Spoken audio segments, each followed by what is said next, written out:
WTC final కు రంగం సిద్ధమైంది. డిఫెండింగ్ ఛాంపియన్స్ ఆస్ట్రేలియాతో తొలిసారి ఫైనల్ కు చేరిన సౌత్ ఆఫ్రికా పోటీ పడనుంది. ఇరు జట్ల మధ్య రేపటి నుంచి ఫైనల్ పోరు ప్రారంభమవుతుంది. డబ్ల్యూటీసీ ప్రపంచంలోని అత్యుత్తమ టెస్టు జట్టును నిర్ణయిస్తుంది. కాబట్టి ఫైనల్ పోరు రసవత్తరంగా సాగుతుంది అనడంలో ఎలాంటి సందేహం లేదు. కంగారు జట్టుకు పాట్ కమిన్స్ నాయకత్వం వహిస్తుండగా దక్షిణాఫ్రికా జట్టుకు టెంబా బావుమా నాయకత్వం వహిస్తున్నాడు. ఇరు జట్లలో 6 మధ్య భీకర పోటీ కనిపించే అవకాశం ఉంది.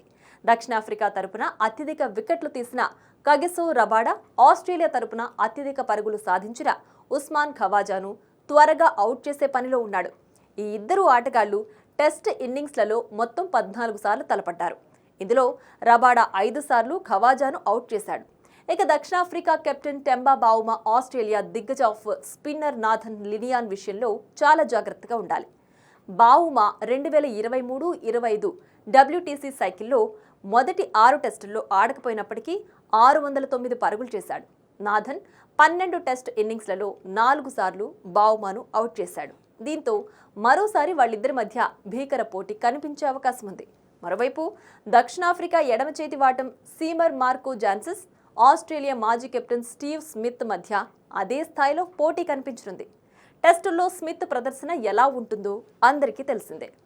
జట్టు కొలాప్స్ అయిన సందర్భాల్లో స్మిత్ ఒక్కడే నిల్చుని తన జట్టును గెలిపించిన సందర్భాలున్నాయి.